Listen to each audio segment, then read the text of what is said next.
Welcome to Sober Sunrise, a podcast bringing you AA speaker meetings with stories of experience, strength, and hope from around the world.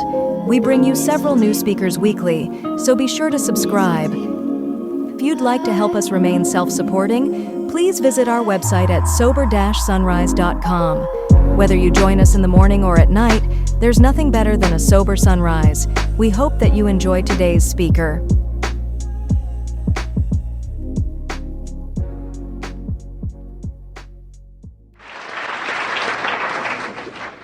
My name is Jay Plumbeck, and I'm an alcoholic. Hi, everyone. I had to get that damn thing out of my face. Everybody here is normal size. Yeah, I was sitting next to Bob over there, and I asked him, I said, just tell me, you're not her husband. He didn't tell me what he told you. He said, do you see any scars? He said, feel the back of my... I'm not a doubting Thomas. I took his word. I want to thank you for inviting me here. Mike called me a while ago and told me that on behalf of the committee he'd like to know if I'd come up here and share with you this weekend. And I told him I'd be honored to, and I am. And I want to thank Mike and the rest of the committee for making me feel so welcome. It's been absolutely fantastic. Just fantastic. And I know the rest of the weekend's going to be as good as this part has been as soon as this part is over.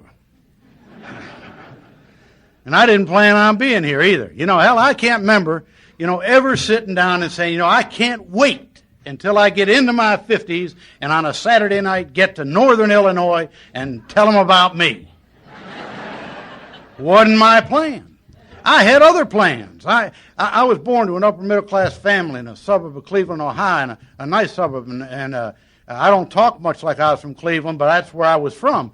But when I was growing up, I had a lot of other things I wanted to be. Growing up and being a wino wasn't one of them. I wanted to be a policeman one time. I thought that'd be good. I wanted to be a lawyer one time. I'd read a book, I remember in school, about Clarence Darrow. God, that impressed me, reading about it. He was good. He was flamboyant, and he made a lot of money. And I said, I want to be like that. I had all these things I wanted to be. I never did say I wanted to be a drunk. But I didn't know that I wasn't going to be able to be any of those things because I wasn't willing to pay the price. In order to attain any of those other dreams, there was a price to be paid. I'd have to go to school and I'd have to learn things and do things, and I wasn't willing to pay that price. And yet, if you'd have told me the price that I was going to pay to gain admission to Alcoholics Anonymous, I'd have said you're crazy. If you'd have told me I was going to sacrifice a family and ruin a career, destroy my health, and almost lose my life to get here, I'd have said, you're nuts, I'll never do that. And yet I did just that, just to get here. I had some things wrong with me as far back as I can remember that I didn't think were wrong. They were just a part of me. I accept them as just everybody had them, I thought. I had a feeling of anger as far back. I didn't know I had this now. I just had it. It was there. I didn't uncover any anger in me until I was sober about a year and a half. I was sober in Alcoholics Anonymous a year and a half, doing everything they told me to do. I was sort of a poster child of AA, you might say. I made coffee and cleaned ashtrays, and I'd talk if they asked me, and I went to all the meetings and made good comments. The way I made them is I'd go to a lot of meetings, and I'd hear you talk about step 4, and I'd go over there next night and talk about step 4, and I'd do it real well. But I was doing everything. I was everything in my home group, the Nuestra Esperanza group, that first year and a half, that they'd let me be. I never was treasurer. I still ain't been treasurer. My sobriety date's March the 8th of 1974, and through God's grace, I've not had a drink from that date till this, and I still ain't been treasurer. I don't know why. Maybe my group will change their mind. Well, no, they're broke. Maybe another group. But I was doing everything in AA except working the steps. Now, that had sort of I hadn't done that. But I was at a meeting one night, and after the meeting at Nuestra Esperanza, a guy put his arm around my shoulder, and he told me that he loved me, and he told me that I was a phony and I was about to get drunk. And I hated him. But I knew inside of me that he was telling the truth. And he carried me home with him that night and set me down on the stoop of his trailer, and he talked to me about Alcoholics Anonymous. He explained to me that guys like me couldn't get by just not drinking. I was going to have to do more or I'd be drunk. Vince last night talked about desperation. And I understood desperation because at that point, a year and a half sober, I was completely desperate. John talked to me about unmanageability in my life. You know, I had accepted prior to that I was powerless over alcohol, but that wasn't enough. There was unmanageability in my life. Sober a year and a half, he pointed out I was going bankrupt. He pointed out to me that a year and a half sober, my wife and I weren't getting along at all. My kids hated me. And as he pointed out these areas in my life, and I looked at him and talked about him, I knew that my life was unmanageable. And at that point, I accepted step one. And we boiled it down to two words, that I can't. And he talked to me about step two, and I accepted that God could. God could restore me to sanity. I just came to believe that, and I accepted that. And based on those two facts, we got on our knees, and we prayed the prayer in the book, step three. You know, I got a pretty good mind. I know that now, and I've been able to memorize a lot of things, and I've never memorized that prayer. And yet I say it on a daily basis today. I don't take step three on a daily basis, but I reaffirm that decision. I have that prayer written out, and I'll read it every morning. We read it that night, and I remember getting off our knees. John had a tablet all ready for me, a yellow legal tablet. And he had it in 4 columns. He had it drawn out. And he said at the top of the first column, he said, I want you to write the word I resent. And I said, John, I don't resent anybody. He said, why don't you put down I hate? Well, hell, I can do that. I hated everybody. I didn't know anybody I didn't hate, including him. Now, the Speaker, Ajit, said this afternoon, put yourself at the top of the list. Hell, that ain't what John told me. He said to put another guy at the top of the list. He told me, he said, put down the name Siraj. Now, that don't mean nothing to you, but it meant something to me. It was a guy living in my house. He was an Indian. Now, he wasn't from India, like Bombay, where Ajit's from. He was from Sri Lanka, which is an island off the coast of India. And he was living in my house. He was sleeping in a bed in my house, my son's bed. And my son was sleeping on the floor, and I hated him. He was my business partner. I brought him over here. It was a condition of them being partners with me, as I had to bring him over here on a visa. So he was living in my house, and I hated him. I put his name down. I hate Siraj. And as I put it down, I knew that I did. And then John said, put down why you hate him.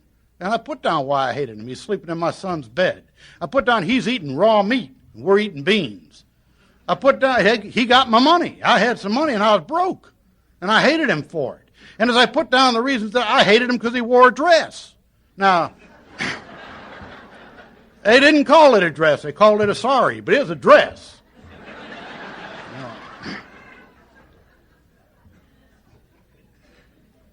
And as I put down why I hated him, the hate was there on paper where I could see it. And I went back through my whole life, starting from that point backwards, and I put down who I hated and why I hated them. And I found that I hated my parents, almost as far back as I can remember. But if you'd have told me to start that off, put down that I hate my parents, I couldn't have done it. But I did it doing it the way it was in the book. And I found that there was anger in my life as far back as I could remember. And yet I had accepted it. I was a liar as far back as I can remember. Now, I did not consider myself a liar. I just lied. It was a way of life with me.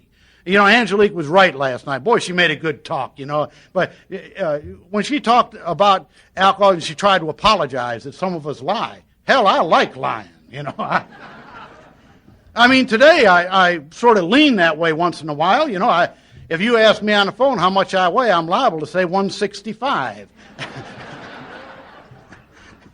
But you know, lying, I could be whatever you wanted me to be. I thought it was a gift from God, really. If you wanted me to be smart, I'd tell you I was smart. If you wanted me to be a thief, I could tell you what a good thief. Whatever you wanted, I could use my mouth and I told a lie. And the difference between my lies and the lies that other people told were that I believed them. And when you didn't believe them, when I told them to you, I'd get mad. So I was a liar as far back as I can remember. I was also a thief as far back as I can remember. And I didn't consider myself a thief. I guess I figured I was a short, fat Robin Hood or something. I might take something from Vince and I'd turn around and give it to Mike. Now, I didn't take it from me. I took it, just took it. And I didn't consider the fact that he'd earned money and bought this thing, whatever it was. What I figured was if I give it to Mike, he'd want me to be around, see? Now, if I was talking to one of them counselors or something, they'd tell me that I was trying to buy someone's love. But hell, I wasn't doing that. I was just doing that. And nobody taught me that. See, a lot of times people got to learn this. I didn't have to learn it. It just came natural. And I think that's a part of alcoholism. I didn't feel like I fit in. I didn't feel like I was a part of that family that I was born to. You know, I never remember my mom or dad ever hugging me or kissing me or telling me that they love me. And yet I'm sure they must have. I look at my sisters. I have a sister a year older, one a year younger, one 3 years, 4 years younger than that. I have a kid brother that was born when I was 18 years old. And I have seen my brother and sisters given physical and emotional love from my mom and dad throughout their lives. And I'm sure because of that they did the same things for me. And yet there was something in me that kept me from ever feeling it. And has kept me from ever remembering it. And I think that's a part of my alcoholism. And yet those things, the lying and the stealing and the not feeling like I was a part of it, all that stuff going on did not make me an alcoholic. That just made me a screwed up kid. You know, I remember, and I didn't want it to be that way. I wanted to feel comfortable. I could look around and everybody else got along and felt good, and that's how I wanted to be. I remember, you know, I remember going to the first grade. It seems like we got a lot of people who went to parochial schools. I went to a parochial school, and I remember the first grade I had a nun. Her name was Sister Lucy. God, I'll never forget her. She's old. I mean real old. And she is ugly. And I remember she was dressed in early S&M. She had black and white. And she had leather and chains hanging down. She clanked when she walked. And I was scared of her. You know, you're supposed to be, and I was. And I remember in the first grade, she called my parents, told me to have my parents come in halfway through the school year. And I had them come in, and I didn't know what I'd done, but I knew I'd done something because I always knew there was something wrong when they wanted to see somebody. And my parents went in to see her one afternoon like they were supposed to. And I remember I stood out the door eavesdropping. I always was nosy, you know. And she told my parents that it appeared as though I was a gifted child and that I'd be able to go anywhere and do anything I wanted if I applied myself. And when I heard her telling them that, my education stopped.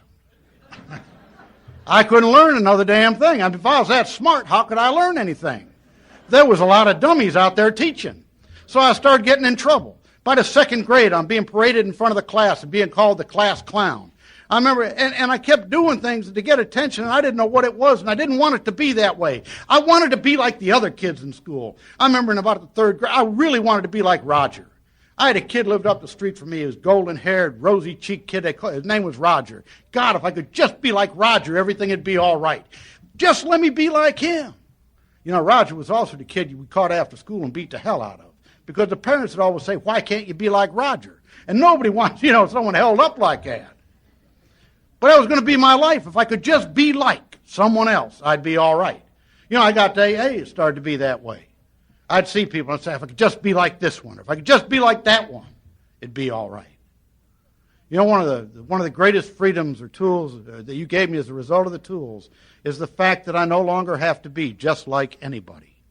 When I said I'm Jay Plumback and I'm an alcoholic, I said absolutely all there is to know about me that I need to know. I know who I am and what I am, and I am satisfied with that. I'm not comfortable with all the things that are still wrong with me, but there are tools that you've given me that can change those with God's help. But I can be me today, and what a great freedom that is. Great freedom. Whether I was in school and I wasn't getting along and I didn't want it to be that way. I wanted to, like I say, I knew things could be better. So and the way I behaved, stealing and lying and not getting along, I started going in front of juvenile referees. First time I went in front of one, they sent me back home. And I was running away from home and I wound up in front of another one and they sent me off to an orphanage. Now it's crazy, I got parents. Why would I go to an orphanage? But that's where they sent me. And there were other guys in there and they weren't orphans either. They were just like me. And I found out later what I was. They labeled me incorrigible. Now, I guess that was the politically correct name for it. I don't know. What I really was a punk. I was just a juvenile delinquent punk. And that's where they put punks into places like that to try and straighten them out. And they wanted me to get straightened out, and I didn't know it. I thought it was a punishment deal, and it wasn't that. And I stayed there for a while and got back out and kept behaving the way I behaved and got locked up again. And I stayed locked up off and on until I was 17 and a half years old. In a variety of different reformatories and places like that. The last school I went to, ninth grade, I was thrown out of the school. It was a parochial school I'd got to because of apparent abilities. And they threw me out because I wouldn't go by the rules. I was back in another reformatory. And I remember at 13 and a half years old, a miracle came into my life. Something that was going to change the whole direction of my life. You know, I decided to get a drink. I was on the street for a short period of time, and I decided to drink. And in Ohio, you had to be 21 years old to drink. Hell, I didn't even look 13. So I stole an eyebrow pencil, and I gave myself a beard and a mustache.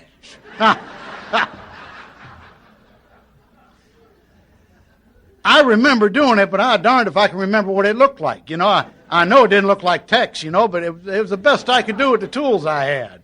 Here I'm a 13-year-old kid with 10,000 blackheads dotted on my chin and face. And I liberated some money, stole some money from my mother's purse. Hell, that's where I always got to steal it. I stole it from her purse, and I went down on a Skid Row to get something to drink. And I don't know where I'd learned to go out on Skid Row to drink. Maybe the places I'd been. I don't know.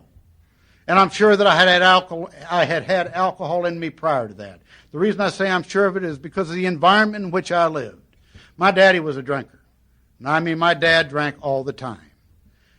He was a news analyst, a news commentator and analyst for a major radio station in the Midwest with a coast-to-coast hookup, and he'd go to work early in the morning. He had a drink in his hand when he left the house. When he come back in the house in the afternoon, he had a drink in his hand. He drank all night. All he did was drink, and yet I never saw him drunk. I never saw him slur his words. He just always drank. My mother drank regularly, 2 or 3 drinks every night to relax, she'd say. Never saw her out of the way or drunk. The family got together 3 or 4 times a year for get-togethers. 4th of July, Labor Day, Thanksgiving, that kind of stuff. And they'd have kegs of wine and beer and mixed drinks. And whenever the adults drank, the kids drank. And we didn't have to steal it. They gave it to us. It was just the way they lived. And not much. We got a little bit of whatever the grown-ups had. So I'm sure I had alcohol in me many times prior to my 13th year. And yet I remember nothing about it. I guess, again, if I was talking to one of them counselors or something, they'd tell me that was my social drinking. And hell, they'd be right. We heard some talk about social drinking this weekend. Hell, that was social drinking. Social drinking's when it don't mean nothing or do nothing. If you call my wife up, she's a professional social drinker. I've felt sorry for her for a long time. But if you ask her, say, Vaughn, when was the last time you had a drink? She couldn't tell you. If you asked her, what did it taste like? She wouldn't remember. It did nothing to her or for her, so it meant nothing. And that's what alcohol was to me till age 13. But at 13, I made this decision to drink. And I remember we went to enough bars down there, enough joints down on the lower end of 25th Street, which is a Skid Row in Cleveland. And finally, we got what we wanted. We got 2 bottles of mixed screwdrivers and 2 bottles of Thunderbird wine. And I can remember, hell, I don't know why we ordered that. I can only guess. Thunderbird's always been appealing to me. You see, you used to have these billboards with the birds soaring through. It just looked free and wild. God, it looked good. And the stuff that went along with it, what's the word? Thunderbird. You try and do that with Mogan David, and you get no response at all. So it had promise to it, and screwdrivers, I guess, just because it sounded sexy. I don't know. But we got that stuff, and they put it in a sack, and we went out behind the bar and started to drink. And I don't know which one we started with, don't know what it tasted like. But I know what happened shortly after we started drinking, whatever we started with. For the first time in my life, everything came together, and I was all right. For the first time in my life, it wasn't as though I didn't fit in. I became enough. And I didn't even know that it happened. It's only in retrospect, as I look back at it, that I realize that it had to have been the most fantastic feeling a guy like me could have ever felt. Because I pursued the recapturing of it at every opportunity for the next 17 and a half years. And I never got it back quite the way it was that night. And I didn't even know what happened. I woke up the next morning in a way that I was going to wake up in over and over again until I got to you people. I woke up in a mess, and it was mine. I woke up with a new fear about me. I say a new fear about me because I've been afraid all my life. I was always afraid. I was afraid of getting caught. I was afraid of not being able to love. I was afraid of not being loved. I was afraid of getting out, or I was afraid of going back in. I was afraid of heights. I was afraid of hurting. I was afraid of being hurt. I had all fears. But I had a new fear that night. I didn't uncover that until I was taking that inventory that I started telling you about a little while ago. When I had them people on the list, and let me get through that resentment thing first. I had that guy on that list, that guy Siraj, and I told you what he had done to me, or what I perceived he had done to me.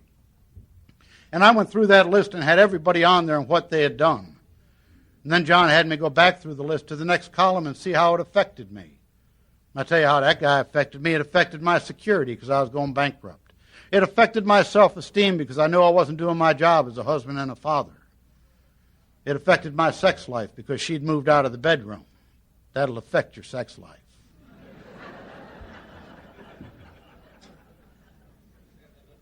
affected every area of my life, and underneath it all was fear. And I went through that list and put everybody else on it the same way, every other resentment. And then John had me go back to the list. He said, now we're going to look at it from a different angle. We're going to put out of our minds the wrongs that we think others have done. And we're going to see where we were wrong. And I looked at that first instance and I saw where I was wrong. I pulled a guy out of his country many thousands of miles away from where he was born, where his family was. We'd broken a lot of laws in Sri Lanka. We'd broken laws to the extent where he would never be able to return home. If he went back, he'd go to prison. And we did that because I was greedy, because we were importing, and not drugs or anything, we were importing semi-precious stones. And we broke just so many laws over there coming out that there was no way he'd go back. And I didn't care about that. I cared about the fact that I thought I'd become very, very rich doing that. I told you they got my money, and I realized as I looked at that what my part in that was. I tried to get their money. I thought they were real wealthy, and I'd be able to steal our money, and it'd be all right. It was business practices the way I'd looked at it. As I looked at the exact nature of the wrongs I had done to him and wrote them down on paper, an amazing thing happened. My hatred for him left. I was no longer mad at him for what I thought he had done, because I saw what I had done. And as I saw what I had done, I not only was relieved of the hatred, but I also had a game plan for what I was going to have to do to try and make things right. What I was going to have to do. And then I went through that list, and I'm here to tell you, I don't know about anybody else and what happens when they take an inventory, but in my inventory, as I went through that fourth column, there was not a single resentment on there where I was not able to find where I was wrong. In every one of them, I was able to find where I was wrong in some way. And as I did, it relieved me of the anger and the hatred that was coupled with it.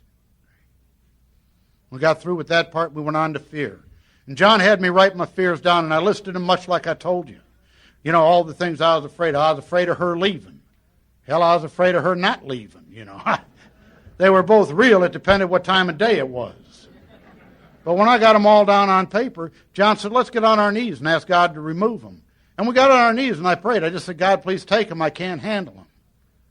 And I told John, I'm still afraid. And he said, what are you afraid of? And I said, I don't know. I just feel afraid. And he opened up the book, Alcoholics Anonymous, to Bill's story, where Bill talked about that fear of impending calamity.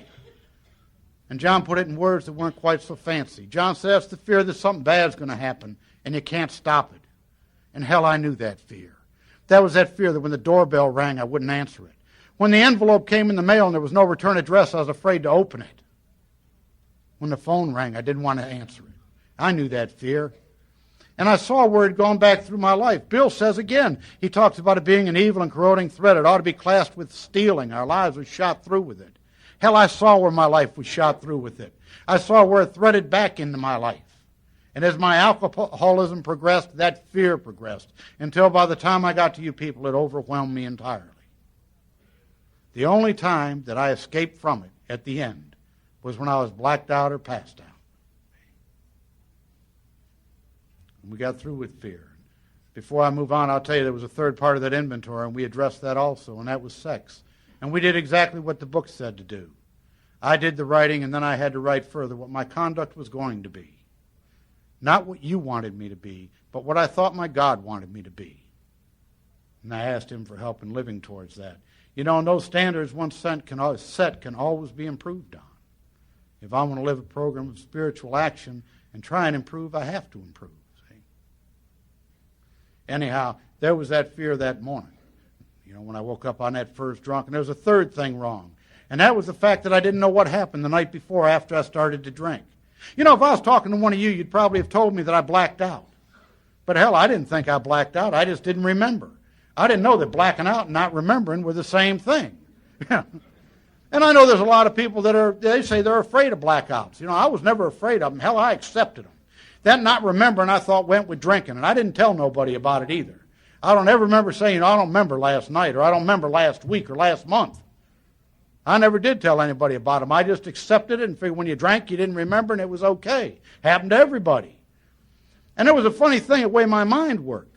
As my alcoholism progressed, you see, blackouts didn't happen every time I drank, but they happened more and more frequently as time went on. And as they went on, I did not, I would think inside of me that I wasn't responsible for what happened if I didn't remember it. Now, I know I'm responsible. I know today that I am. But there was sort of some kind of mechanism going on in my brain that said, if you don't remember it, you ain't responsible. I remember one time I'd done some stuff I was so afraid of being caught. And I said, well, if they catch me, I just say I was drinking and I don't remember. As if that was a logical way to get out of it. And I was only in my 13th year. And if you'd have told me that I had these symptoms of alcoholism, I'd have said, you're crazy. How could I be an alcoholic? I haven't even got my first zit yet, for God's sakes. I never knew what an alcoholic was. I used to go through a large part of my life wondering what an alcoholic was. I could spot him. It was never me. I could look around. I'm pretty good at it today. I can spot him good. When I saw Vince, there was not a doubt in my mind. I knew. Hell, it was obvious. Mike met me at the airport. He didn't have to have a sign. He was just standing there. That's an alcoholic, And that was sort of the way my life went. I could spot them, but it was never me. I could be around people. And I remember one time my wife and I, we were with a guy named Eddie. And Eddie was drinking and I was drinking. And we're both drunk. And then he started throwing up and blood started coming out. And I remember looking at my wife and said, boy, he's in bad shape. She said, he sure is. He ought to quit drinking. I said, you're right. I believe he's alcoholic. See, I can spot him. About 6 months later, she came in the bathroom, and I was throwing up blood in the toilet. And she said, you look awful bad. She said, I believe you're alcoholic. I said, no, it isn't that at all. I said, last night we had cherry stone clams, and they've affected me somehow. No matter what, it wasn't me. I never knew what an alcoholic was till I got here, and you gave me that definition. There's a number of them in the book, but the one that I like best, the one that fit me best, and was so simple, is the one on page 21, where you say, what about the real alcoholic? God, I love that, real alcoholic. That gives us some class, sort of like being a doctor or judge or lawyer. Well, not lawyer, but professional. But you say, what about the real alcoholic? He or she may or may not be a heavy drinker, may or may not be a daily drinker, but at some stage of his drinking career begins to lose control once he starts to drink. That fit me as accurately at 13 as it did at 30 and a half. The only thing that changed was the progression. What a great definition. But yet if you'd have pointed it out to me, I'm sure I'd have laughed. I'm sure I said, there's no way. And I'd have gone on my way. I was to be locked up a number of times after that. 2 more times. And the last time was on an indefinite sentence when I went away to upstate New York for some things I had done. And I remember then I was out in an honor grade area where I was able to run, and I ran. And I went off and joined the Navy. I got a guy to sign me into the U.S. Navy. And I went to boot camp up here in Great Lakes Naval Training Center. And I remember as I went up there, I wrote my parents a letter, and I told them where I was and what I was doing. That they were going to be proud of me, and I was tired of being what I had been. And now things were going to change, and I'd be different. And I was going to be a loving son and do what loving sons are supposed to do.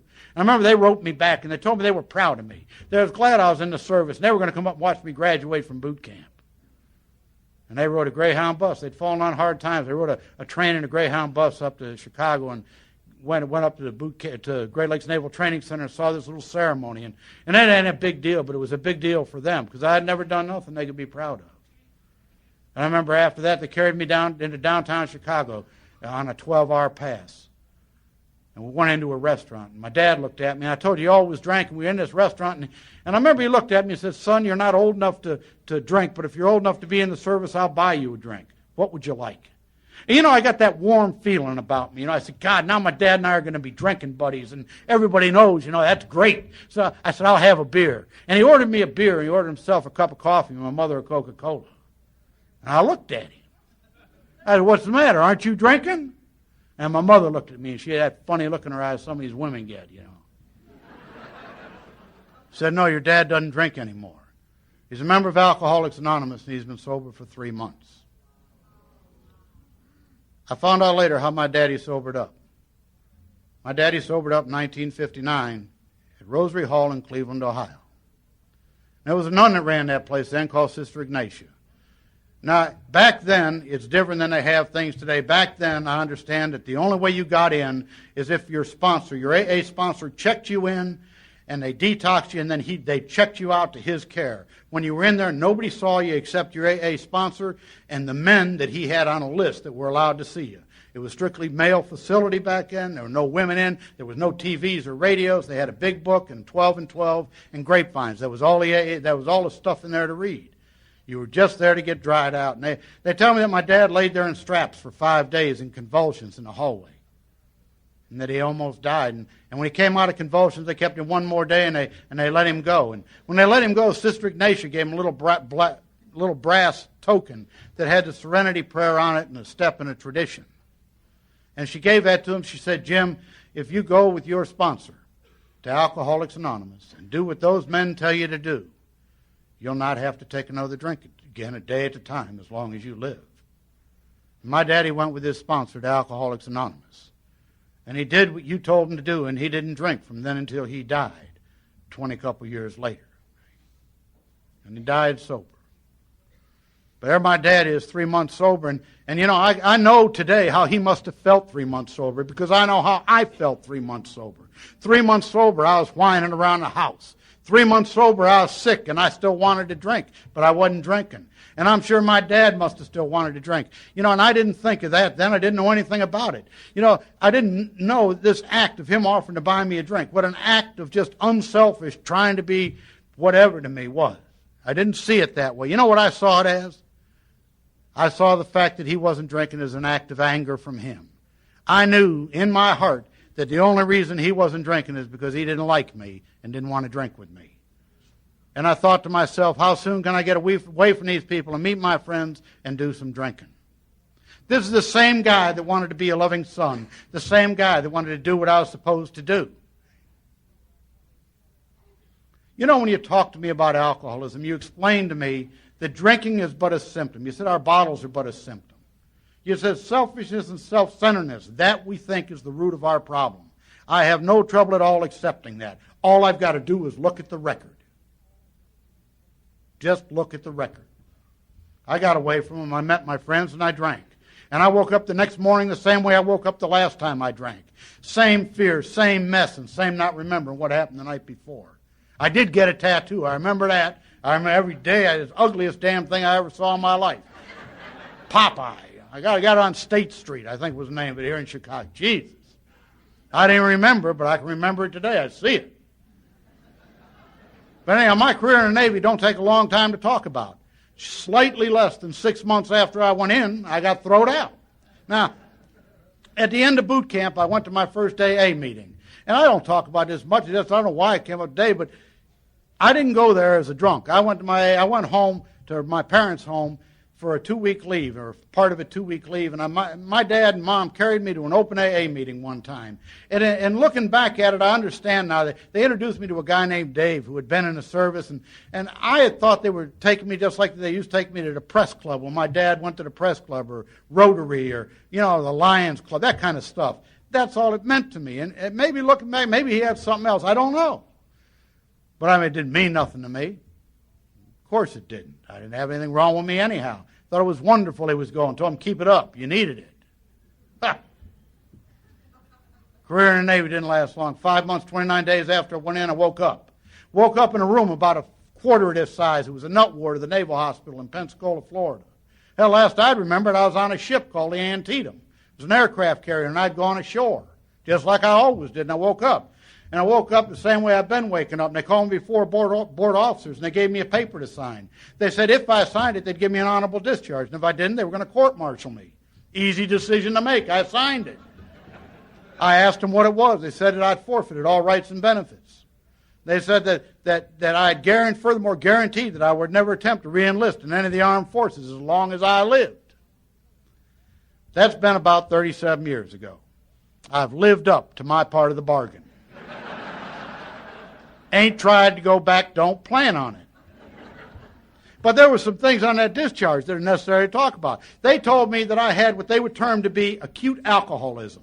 And they said by acute alcoholism, we mean when you drink, you get in trouble. Well, hell, I knew that. But they had it wrong. They said drinking got me in trouble, and it wasn't drinking, it was you. If you wouldn't pick on me, I'd be all right. If you'd give me a break.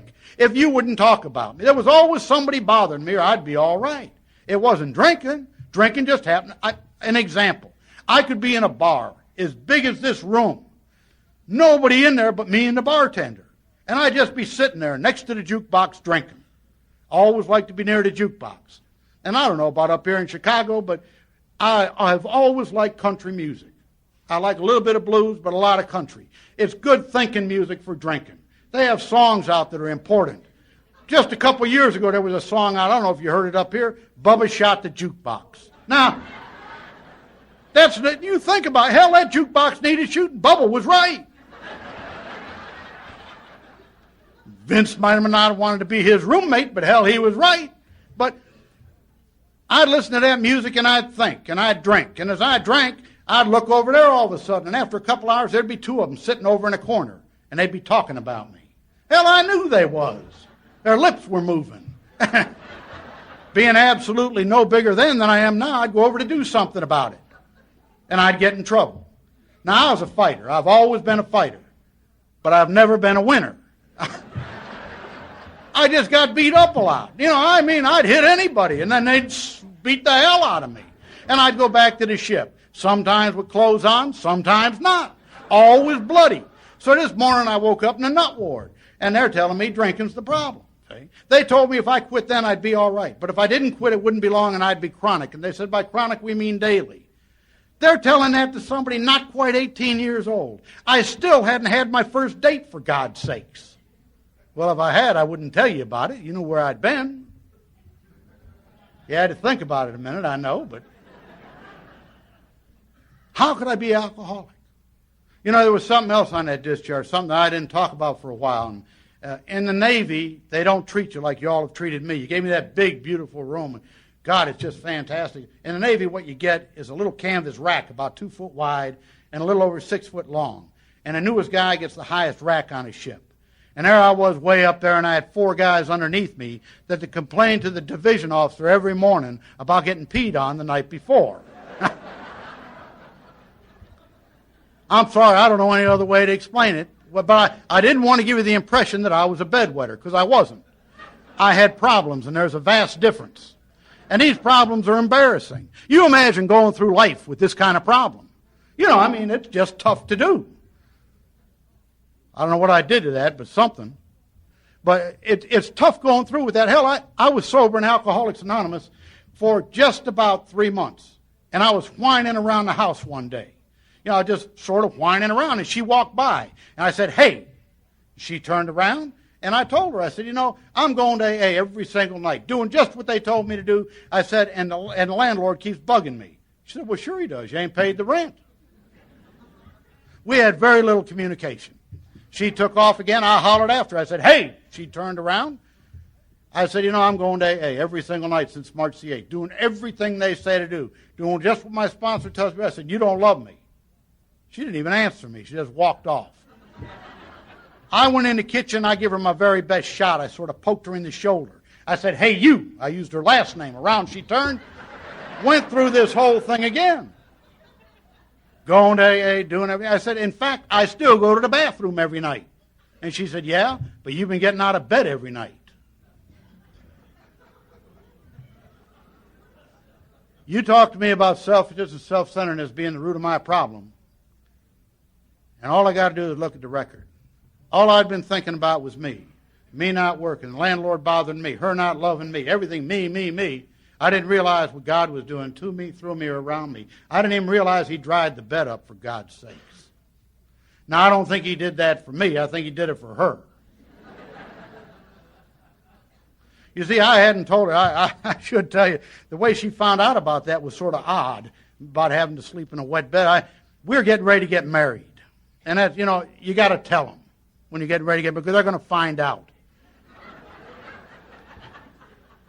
I was on an enforced period of sobriety there. I set her down one day, and I got about half drunk. I always talk better when I'm drinking, but I got that eyeball contact, when you're really going to lie. And I explained to her that I loved her, and that I'd done a lot of things, and that there was just something I couldn't tell her about, but I was trying. And she said, well, she talked me into doing what I was going to have to do anyhow. And I said, when I was in the Navy, I said I was down in the tropics serving our country.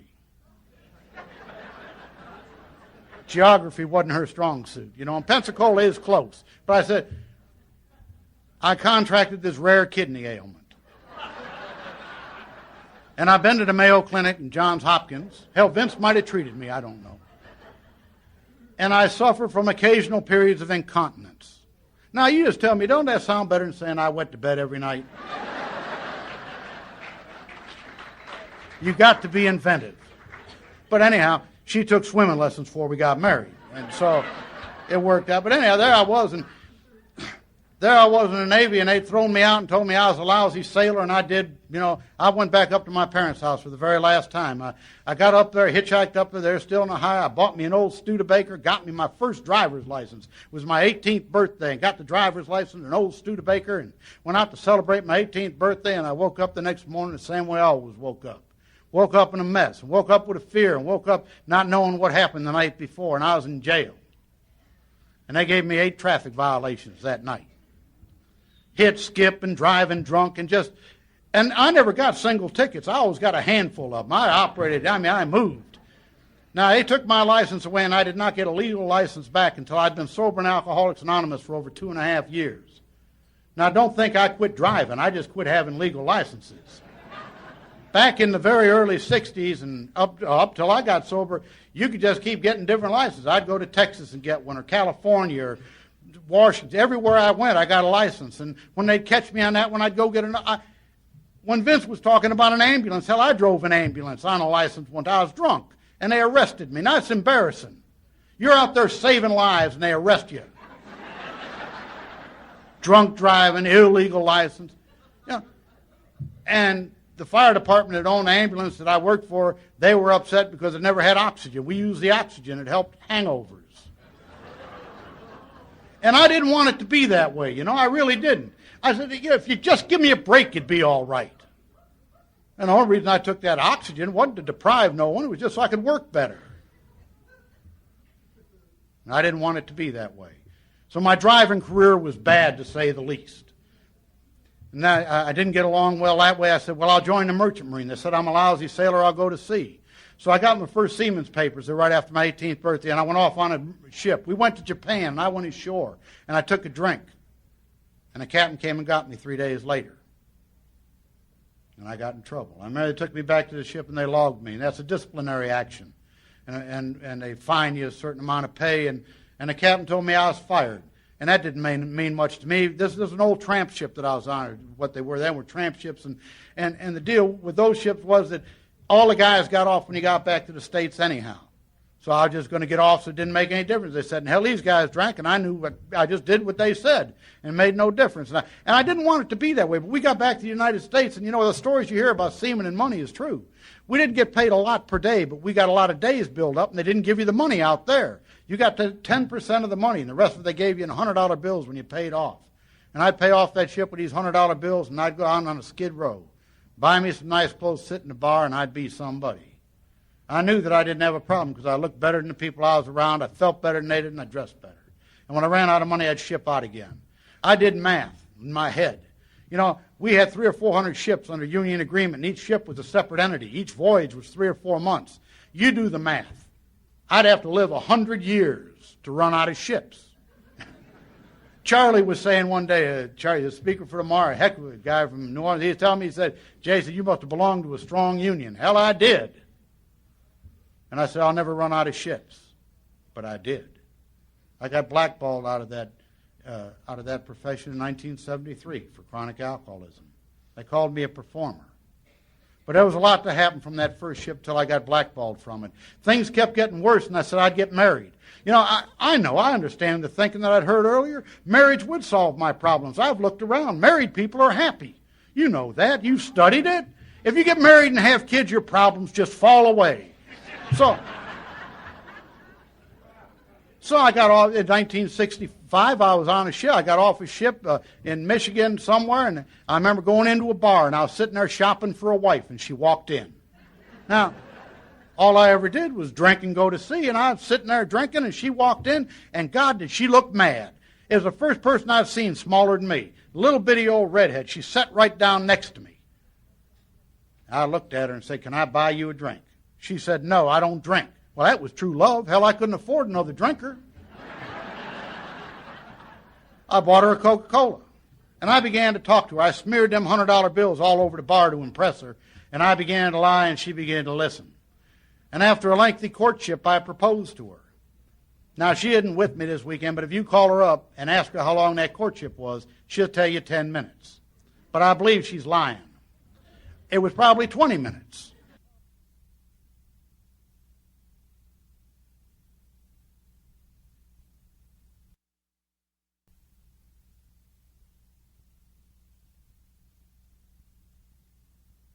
I know that alcoholics take a long time with important decisions. We don't want to rush into things and maybe make a mistake. I found out why she was mad. Hell, she was married, and her husband had deserted her, and he was a very abusive guy, and he had deserted her, and she had a baby just under 4 years old, or a boy just under 4 years old, and a little baby just a couple months old. You know, and I told her that I needed her, and I know she took off, and I found her a couple months later down in Florida, and I did pursue her. And I told her that I needed her, and I meant it. And I thought I needed her because I felt superior to her. I was taller than her. I thought I was smarter than her, had more money than her. Had I but known how superior she was to me, I'd have been afraid to ever talk to her. She told me that if I cleaned up my language and I quit drinking, that she would consent to seeing me. And after she got divorced, we'd see what had happened. So at that stage of my drinking, I don't know about you, but there was a period there when I had some control. For lack of a better word, I'll say control, over when I took the first drink. From 13 on, I never knew what had happened once I started.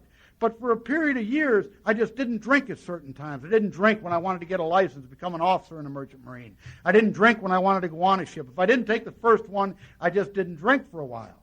Once I drank, I didn't know what had happened. So I just didn't drink for a while. And she got divorced on October 14th, 1965. And we got married on October 15th. I'd like to tell you the marriage started happily, but it didn't. The little boy was holding on to my leg. I remember that, Ricky, looking up at me. He said, "Please be my daddy," and he was crying. God, I wanted to be his daddy. I hadn't had a daddy. I'd always wanted a daddy, and I hadn't had one. And I knew that I'd be this little boy's daddy. I was going to give him all the things that I thought I should have had, and be all that I should be. Remember holding Kim in my arms, this little girl. And I was going to be her daddy. And I could envision softball and brownies and all the stuff you do with little girls, running off to boyfriends, the whole deal. God, I was going to be it. And this wife I was marrying. You know, I wasn't just saying words, and I don't make light of it. You know, I laugh about it. Marriage was important. You know, in my family, there were very few divorces. You know, people just stayed married. And I'm not pitching marriage, I'm just saying that's how it was. So that's how it was, how I thought of this. I thought I was just going to get married, and that's how it'd be from then on. And we got married, and it wasn't much. Got married at the Candlelight Flower Shop on Congress Avenue in West Palm Beach, Florida. I remember clearly what it was. It was right across from the farmer's market where I bought the rings. I'd run out of money, and I'd had to shop. And I got a bargain on the rings, a bargain on the wedding. Churches wouldn't marry us, you know, because we were the wrong religion, and things were wrong and one thing and another. So we got this justice of the peace who ran the flower shop, said she'd marry us. Her daughter would play the organ, and my wife would get a corsage. It'd be $25. I got her down to about 10 or 15 bucks. They hummed "Here Comes the Bride," and Vaughn got a rose that was dead. We left that deal and went over to her aunt's house where they had a reception for us. And they had all the little toasters and stuff they give you at a reception. And we walked in, they give me a glass of punch. God, I hate punch. I've always hated punch. Only way to drink is there's enough liquor in it where you can get it down. But there was nothing in it but punch. No one in her family drank. None of them. And I got mad. Hell, I'd been to a lot of weddings. I'm a professional wedding goer. In a city like Chicago, I've been to some weddings here. Might have been to some of yours. I don't know. Well, the way I'd do it, I'd look in the social pages of the neighborhood papers. And you'd see who's getting married. And I always picked out Polish or Italian because they were big weddings. You dress nice and don't throw up on anybody. Don't start a fight. You can drink. First time you puke or throw a punch, you're out of there. So I went to weddings, and I'm at mine, and no one's there to celebrate, and I got mad. And I grabbed the new wife, the one I'm going to be a good husband to. Be a father of those kids. Grabbed her and left. Got in an old Ford we had. Went down to Miami for a 2-day honeymoon. And stopped at a liquor store, and I got a bottle, and I began to drink. And she wouldn't drink with me, and you know you got to have someone to celebrate with. So I picked a guy up on the side of the road. He was just a bum. And he sat there, I sat here, we passed the bottle back and forth across her. And I woke up the next morning the same way I woke up every time I drank. Same mess, same fear, and same not remembering what happened the night before. And now I had someone laying next to me and she was crying. You know the crying I'm talking about. Not just whimpering or a tear rolling out of an eye. I'm talking about that sobbing that comes from way down inside. And as you listen to it, you hurt as badly as the person doing the crying. I remember asking her what was wrong. Hell, I knew what was wrong.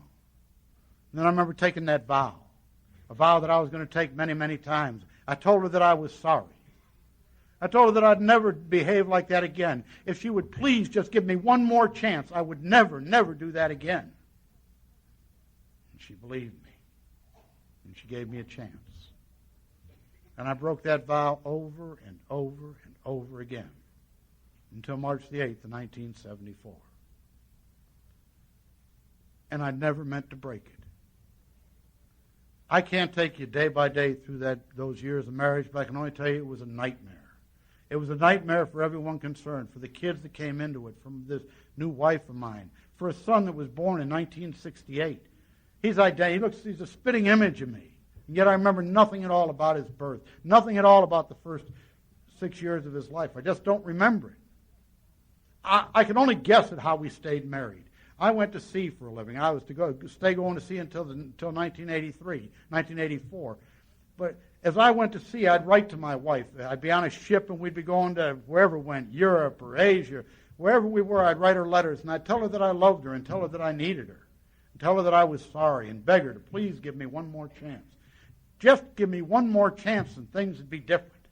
And I'd get off that ship and I'd go home. And, I remember times I'd get off, she'd meet the plane, and I'd be coming down that deal out of the gate from the plane, and she'd see me, and the hope in her eyes would be visible. She'd have the kids with her, and she'd one look at me, and it'd go out like you hit her, because I'd be drunk. And by the time it'd get where she couldn't stand it anymore, I'd be gone on another ship. And it kept on going. By 1973, our relationship was pretty well dead. I was blackballed out of the Merchant Marine. I didn't know what I'd do. I tried to stop drinking on my own, and they found me wandering around the neighborhood with no clothes on. She got me back home and got some liquor in me. March the 7th, 1974. I found myself knocking on a man's back door, 1,200 miles away from where we lived.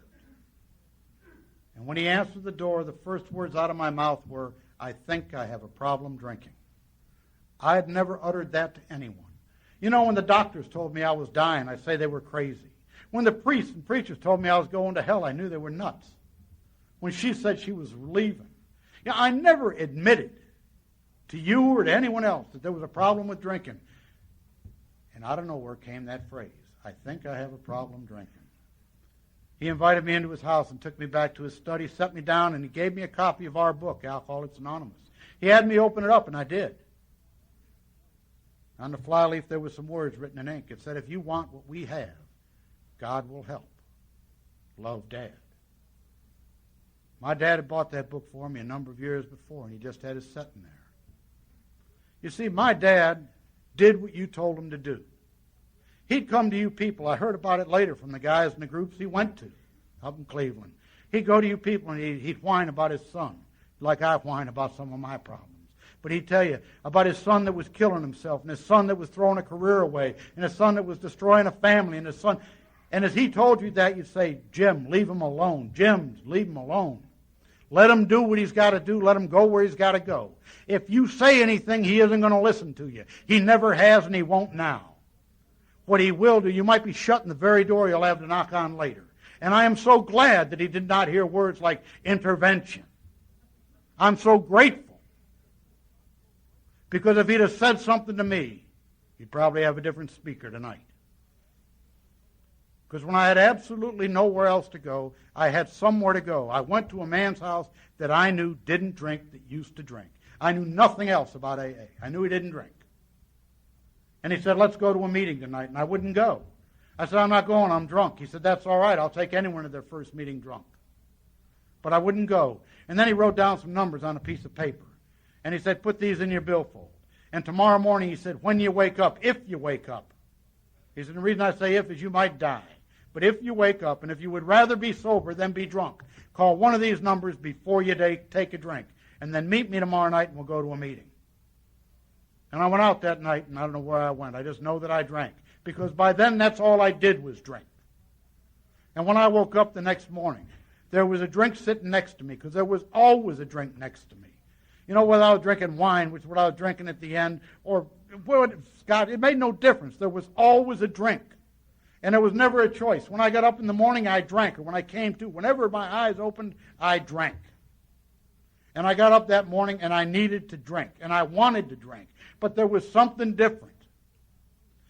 As badly as I wanted to drink, I didn't want to drink just a little bit more. You know, in our home group of Alcoholics Anonymous, maybe in yours, we see the slogans on the wall. And there's one that has particular importance to me. It says, "But for the grace of God." And I understand today what grace is. Grace, they say, comes from a Latin word that means gift. And I believe that God's grace to me that morning was his unasked for gift of a desire not to drink that was stronger than a desire to drink. Many people have gotten on their knees and said, "God, help me," at that point, and he has. I didn't. It was just given to me. Why? I don't know. I guess. Maybe because my wife prayed for me, or my mom, my dad, sisters or brother, maybe my kids. Maybe at a meeting of AA they had a moment of silence for a guy like, I don't know. I just know it was there. And I know it was there with a responsibility. That desire was given to me with the same responsibility that it was given to you. A responsibility that I do everything in my power to keep it, or I would lose it. That day I couldn't do much. I just didn't drink, and I needed to drink and wanted to drink. And they carried me to a hospital, and they didn't give you the stuff they give now. What they gave me was vitamin B12 in the butt. And they were to give that to me every day for about 2 weeks. God, my butt still hurts when I think about it. They said it helped my nerves, and I wouldn't have to drink. I don't know if it did or not, but I didn't drink. And they told my wife to give me honey and orange juice. They said that helped my nerves too, the sugar in the honey. Well, we didn't have any money by that time. They said she could give me Cairo syrup. Well, she didn't like me anyhow. She got Cairo syrup. Now, this is March, you know, and now you take Cairo syrup, mix it in some honey out there and see what it looks like. It's like chunks of tar, for God's sakes. But they said it helped me, and I guess it did, because I didn't have to drink. And they told her to give me hard candy. And we always had hard candy around, and I remember every time I opened my mouth, there was hard candy in it. And I met my dad that night. We went to a meeting of Alcoholics Anonymous. A meeting like this with people like you. Remember, we walked in the back door, and there was a guy standing there, and he grabbed mine. And as he grabbed my hand, my dad said, "That's Jimmy, and he's your sponsor." And my dad took off, and I got this yo-yo hanging onto my hand.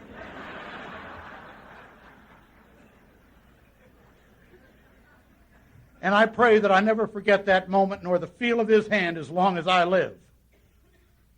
Because his hand was the handshake of Alcoholics Anonymous. It was warm, and it was firm, and it was dry. And my hand was cold and wet and scared. And I know what it is because I feel it at AA meetings every week. And Jimmy told me, he said, "My name's Jimmy, and I'm glad to meet you." And you know what? I just knew that he was, and I didn't question it. I didn't say, "Gosh, that's great." I just accepted his handshake. And he began to talk to me. He talked to me about himself. He didn't talk to me about me. He didn't tell me how I looked, smelled, or anything else. He talked to me about himself and how he used to drink and what had happened when he drank and how it got worse and his wife and him broke. And we shouldn't have got along, this guy and me. He was a coal miner from West Virginia that worked in an auto factory in Cleveland. We had nothing in common, not politics, not nothing. But as he talked to me about his alcoholism, we had everything in common. And then the meeting started, and some guy told his story. I don't know what he said. I'm sure it wasn't a lecture on the steps. It was just his story, because I remember laughing. What a healing thing laughter is. And after the meeting, Jimmy took me around and introduced me to people in that meeting. When Tex got up here, 50 years sober, and 1947 was sobriety, got it. What a long, long time. But they introduced me to guys like Tex that night. There was a guy named Frank Turk. There was a guy named Jack Myrtle. I remember Frank, though. Frank was tall, and he was bald, and he was old. God, he was old. He had to be in his 50s.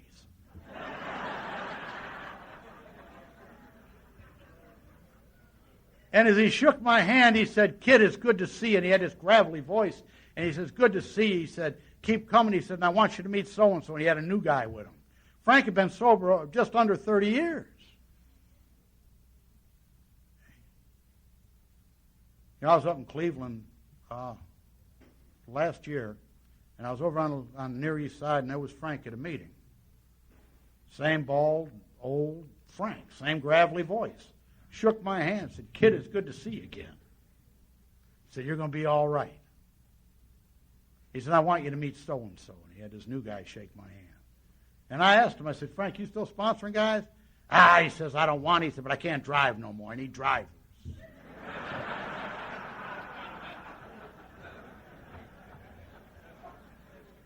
right. Jimmy introduced me to the winners in Alcoholics Anonymous. And then Jimmy talked to me more about himself. And then I remember Jimmy saying to me, he asked me, he said, how do you feel? And I told him, much like I've told you, I was scared, I was afraid. And he said, I understand. He said, and I guarantee, he said, I'm going to tell you something. If you'll do 3 things on a daily basis, I guarantee you'll never have to come off another drunk as long as you live. Will you do them? I said, sure. What are they? He said, number 1. He said, when you get up in the morning, you say, God, help me not drink today. Then number 2, if you can, go to an AA meeting. He said, you go back to sea, you won't be able to, but if you can, you go. He said, number 3, you go to bed at night, you say, thank you, God, for a sober day. Will you do it? I said, Jimmy, I can go to meetings, but I can't pray. I don't believe in God. I don't know what he is or he isn't, but I don't believe.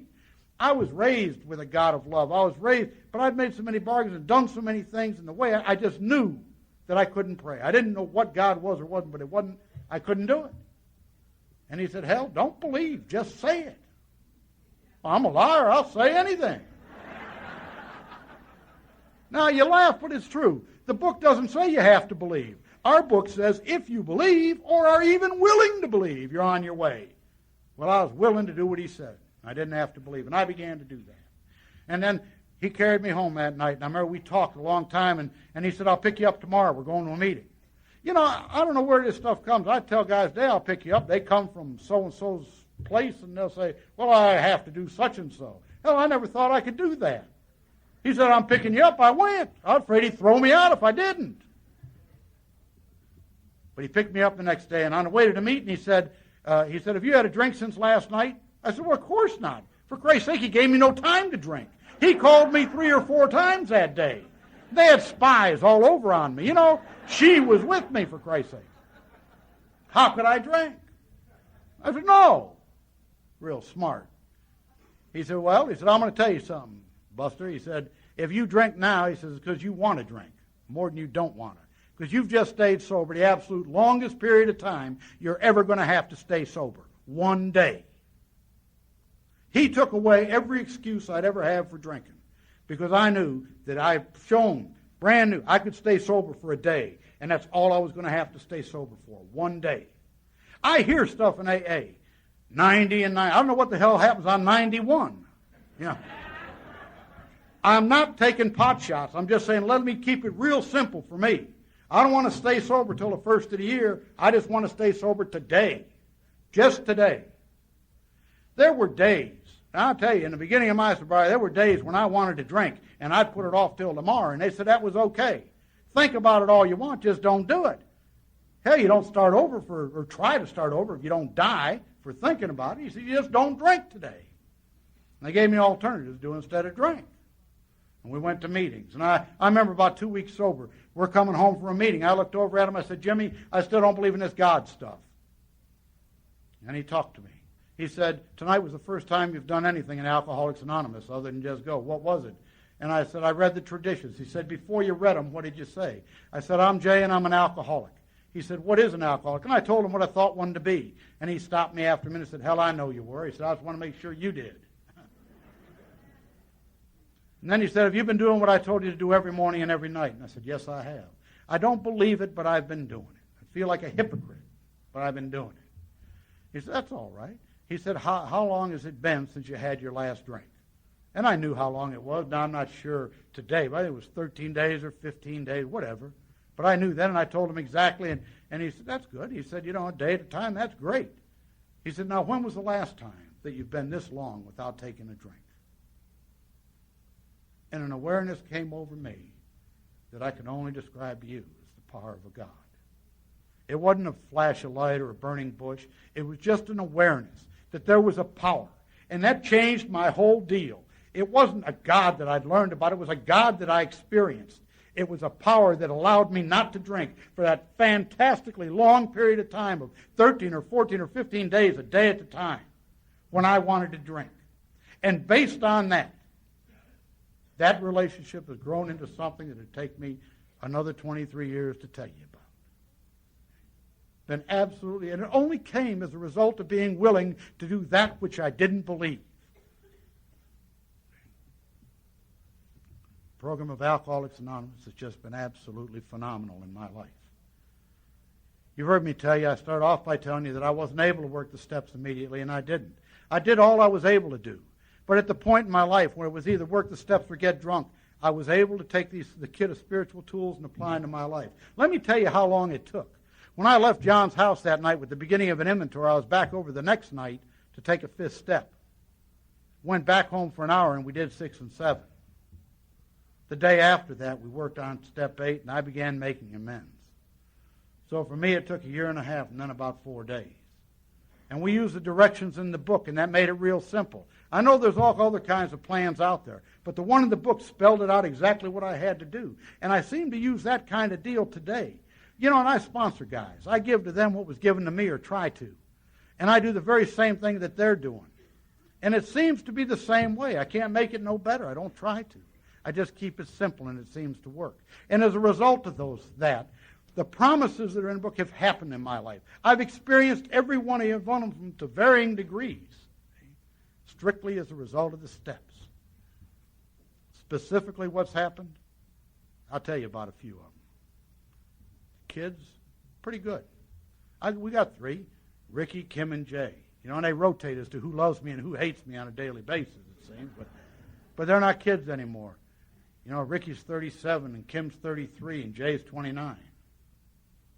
You know, Kim was up to the house for a few days, and she let me know something that happened many years ago. She let me know the day before I came up here, and it sort of threw me back a little bit, and helped me to understand a little bit more about her. But she's trying to do what she's supposed to do. She'd gotten married, and she'd had some real tough times, and I had trouble accepting it, and I don't now. God, in His time, allowed me to know what I was supposed to know and do what I'm supposed to do. Ricky, 37-year-old, hell, he did what he had to do until he was about 35, and then he came to me, and 34, he came to me and asked me if I could help him, and I was able to do something for him again, and things have changed for him. I don't know why it happened. God's time, not mine, I guess. Little Jay, 29 years old, fantastic. He was up to see us 2 weeks ago. He kissed me goodbye. He calls about once a week. Knew I was coming up here. Told me to have a safe trip. And that he loved me. The promise is happening in my life. My wife and I, a relationship beyond description. Some days we get along and some days we don't. But that's real life. Just about 3 years ago, I'd been invited out to Reno to talk one of these things, and she and I planned on going together. My wife loves Reno or Las Vegas. I mean, she just loves slot machines. It wasn't the conference. She says slot machines are like alcoholics. I said, what do you mean? She's an active member of Al-Anon. She said, they're just like alcoholics. I said, what do you mean? She said, well, they pay off just enough to keep you coming. But anyhow, we planned on it. We were going out there. We were going to have we were really looking forward to it. And a week before we went, or shortly, just about a week before we went, I was working in Myrtle Beach. She was living in North Carolina, and we're going to sell our house and all this stuff. And she had a massive heart attack. And she's laying in a hospital there, and I got up from Myrtle Beach, and I went up there, and I'd called out to Reno and canceled the plans, and I get up there, and I'm with her. And a couple days later, she's smoothed out a little bit, but she's in that cardiac care unit, and the doctor came in. She has a cardiologist. She says, well, Doc, will I be out of here by Wednesday? She said, my husband and I are going to Reno. He said, you're not going anywhere, lady. And I told her, I said, Vaughn, I said, we're not going to Reno. I've canceled that. We'll do it next year or another time. She said, what do you mean you canceled? I said, I canceled. You're in the hospital. She said, are you a doctor? I said, what do you mean? She said, hell, you can't do nothing for me. I said, you got a commitment. I said, you always talk about fulfilling a commitment. He said, you can't do nothing for me. The doctor says I'm out of the woods. You go. So I didn't stay like, well, I would have if she was there, but I went out and I fulfilled the commitment. It don't make me somebody. It makes her somebody. She reminded me of what I was supposed to do. See, I'd have played doctor if I hadn't done that. My wife loves Alcoholics Anonymous. Shortly after that, she had to have some bypass for carotid arteries, and she suffered a series of strokes. My wife is young. She isn't able to work anymore, and she has some real severe problems. And she was getting ready to move to the beach. We'd sold our home up there. It was closing last May 15th, and she was going to be living down there with me, and she's able to do some things. Things were just going to get better, we figured. And I went up there to close on the house, and the doctors checked, and she had a lump in her breast. She had breast cancer, and they did a radical mastectomy last May 15th. I'll tell you that I guess the reason I'm telling you that to let you know that things are wonderful. They really are. My wife said she loves you, and she's glad that I'm here with you. And she doesn't cry, and she shows me some things about living. And she's still an active member of Al-Anon. You know, like I said, I can't describe you all you've given to me. When she got that cancer, my first thought was, why me? Why is this happening? You know, I just got through with all that other, why me? And the realization came to me that, hell, I didn't have the cancer. She did. And I got on my knees and I did what was talked about earlier today and last night. I said, God, you take it. I can't handle it. And God took it. And as I let him, he keeps it. My dad and my dad died. I told you, he died on my 8th AA birthday. Just before my 8th AA birthday. Or just after, rather. And I never knew if I'd really made amends to him or not. I tried to. I remember doing the things I was supposed to, and I had my sponsor by then was a guy named Bryant, and I lived in North Carolina, and I'd go to Bryant. My dad's dying of cancer, and he wouldn't let any of us kids near him. And I'd ask Bryant, I said, what can I do? And Bryant said, do what a loving son does. And I said, well, what's that? And he said, if you're a loving son, you'll know. My sponsor made me be responsible for my actions. He did not allow me to do something he'd tell me to do and make him responsible. And I did what a loving son was supposed to do. I allowed my daddy to die with dignity, the way he wanted to. I got a card from my dad on that birthday. And I couldn't read the card. It was just scribbles inside of it. But a letter fell out, and it was from my mom. My mom explained what it was all about. She said, your dad was trying to write to you for your birthday. And as he tried to write, he couldn't get it on paper. His hands wouldn't work. She said, why don't you tell me what to say, and I'll write it and you copy it. And he said, tried that, and said that didn't work. She said, so he looked at her then and said, Rita, I'm a sick man and I know I'm going to die. And she said, at that point he accepted his coming death, and he hadn't accepted it up till then. She said, but it's important you know what he was trying to say. Said, dear son, congratulations on your AA birthday. On a glorious and wonderful day. Said, now how can we ever be grateful enough to the program of Alcoholics Anonymous and for all that it's given us? It's given us a loving God who's returned a lost son and rediscovered a lost father. I get caught up in selfishness today, different periods, and I fall back on that and wonder, how can I be grateful enough to this deal we have that we call Alcoholics Anonymous for all that it's given us? I know some ways to be grateful today. Last April, this is the last story I'll tell you, and I'll sit down, but last April I was talking at an intergroup in Orlando, Florida. And when I got sober, I went from Cleveland back to Florida, and Jimmy, my sponsor, handed me off to his sponsor, a guy named Jack Myrtle, who's dead now, Jack and Billy Myrtle. They're dead, but they got sober in 47, 48, and they were at the first international, and they were active AAers, and they lived in Florida, and they'd sort of fallen away from AA when they got down there. But anyhow, Jack would talk to me a lot when I first got down there, and Jack would tell me about Alcoholics Anonymous and tell me the stories in the beginning. And I remember going to a meeting with him one night, and I talked at that meeting or commented at that meeting about some stuff a doctor had prescribed for me that day. And I remember Jack telling me to shut up. And he took me out of the meeting.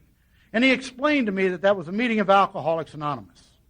He said, in Alcoholics Anonymous, we talk about alcoholism. Now, if you've got some problem with some chemicals other than alcohol, he said, we've taken stuff other than alcohol, pretty near everybody in AA has. But a lot of people ain't took the same stuff, so we don't talk about it in AA. You talk with me about it. If I don't know, I'll find you somebody. He said, but let's keep AA. So it's there as other people come along. He said, hell, I might have grandkids someday that need it. I'd like it to be here. I didn't like him for saying that, but I listened to him. And I was in Orlando last year. And I was talking that Saturday, and I remember I was supposed to have a host take me to dinner, and they didn't show till late, and then we went to dinner, and we were there. I told him, I said, well, you have missed a good speaker this afternoon. It was some guy named whatever. I said, we talked about his mom and dad, and they both had men's names. And they said, well, the girl says, that ain't so funny. He said, my grandma's name was Billy. And I said, Billy? I said, what's your grandpa's name? She said, Jack. I said, what was her last name? She said, Myrtle. They didn't know me. They didn't know that her granddaddy had sort of been my sponsor 20-some years before that. And it talked to me about preserving the integrity of Alcoholics Anonymous. So I'll ask you all something. How can we be grateful enough for the program of Alcoholics Anonymous, for all that it's given us? I'll tell you how. Let's just remember that God gave these principles to a couple of guys who, with the help of supposedly 100 others, they set them down on paper, put them in a book, called it Alcoholics Anonymous. And they entrusted them with it. And they entrusted them to others who gave it to you, who gave it to me, all of us with the same responsibility. That we not change it, we not water it down, we not weaken it, we not dilute it. We leave it just exactly the way it was when it was given to us. Alcoholics Anonymous is a place for a guy to go who ain't got nowhere else to go. I'll never be able to thank you enough for my God and Alcoholics Anonymous. Thank you for listening to Sober Sunrise. If you enjoyed today's episode, please give it a thumbs up as it will help share the message. Until next time, have a great day.